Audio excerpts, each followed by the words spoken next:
Monsoon بارشوں میں کسی بھی ایمرجنسی صورتحال سے نمٹنے کے لیے پیشگی کنٹیجینسی پلان تیار ہے۔ ڈپٹی کمشنر جنوبی غلام مرتضی شیخ کی صدارت میں مونسون بارشوں کے تیاریوں سے متعلق اہم اجلاس کا انعقاد۔ کراچی 6 جون۔ ڈپٹی کمشنر جنوبی غلام مرتضی شیخ کی زیر صدارت ممکنہ مونسون بارشوں کے تیاریوں سے متعلق اہم اجلاس کا انعقاد ہوا۔ اجلاس میں ضلع جنوبی کی تمام اسسٹنٹ کمشنر سمیت K M C, D M C جنوبی، Karachi water and sewerage board K electric, S S G C, C B C K D A, P D M A اور سالڈ ویسٹ مینجمنٹ سمیت تمام متعلقہ افسران نے شرکت کی۔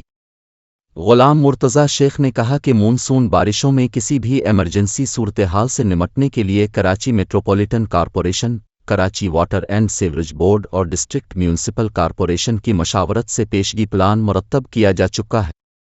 انہوں نے کہا کہ علاقوں کی نشاندہی کی جائے اور شہریوں کو مشکلات سے بچانے کے لیے ضلعی انتظامیہ تمام وسائل بروئے کار لائے، اس معاملے پر کوئی کوتاہی برداشت نہیں کی جائے گی۔ ڈپٹی کمشنر نے مزید کہا کہ ضلع جنوبی کے اولڈ ایریاز میں نکاسی آب میں موجود خامیوں کو دور کیا جا چکا ہے اور چھوٹے بڑے برساتی نالوں پر نظر رکھی جا رہی ہے۔ اگر کہیں کوئی مسئلہ ہو تو اس کو فوری حل کیا جا سکے تاکہ آنے والے مونسون بارشوں میں برساتی پانی شہر سے آسانی سے گزر جائے۔